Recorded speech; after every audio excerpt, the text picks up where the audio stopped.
KTAR News. Coronavirus in Arizona. As businesses begin to reopen in Arizona and around the country, the fear of a second wave of the virus seems to be looming, only to be stopped by the hopes of a vaccine for coronavirus. Joining us this morning is Dr. Jeffrey Langland, a virologist with Southwest College of Naturopathic Medicine, who's been focusing on botanical treatments for coronavirus.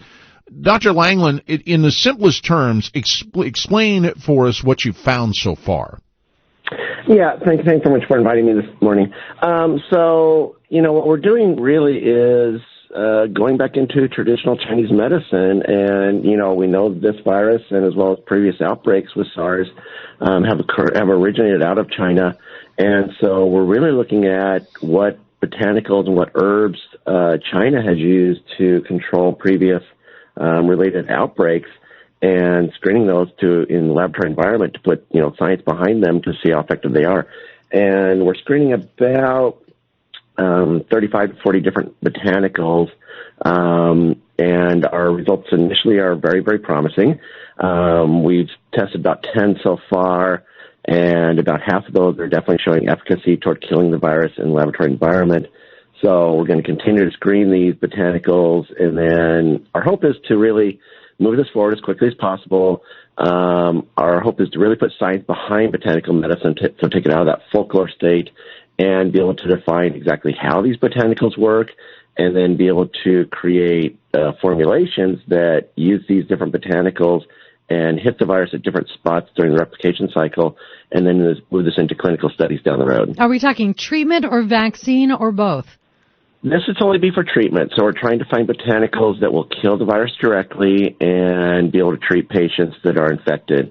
Even if we move forward toward a vaccine development, as we know, coronavirus tends to have the highest mortality in those people that are more elderly or immunocompromised, and presumably a vaccine may not be effective in those sorts in that sort of the population.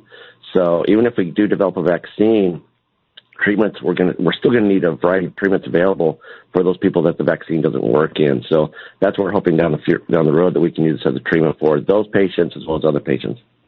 Dr. Jeffrey Langland of the Southwest College of Naturopathic Medicine joining us in Arizona's Morning News. I've got about 30 seconds, Dr. Langland. We continue to hear the little rumors of maybe a vaccine will be available by the end of the year. It might be into next year. There's where, in your professional opinion, what's the timetable? And that's what you said. End of the year, early next year, I think is the best timetable we can give at this point in time. There's various laboratories, various groups working on vaccine development.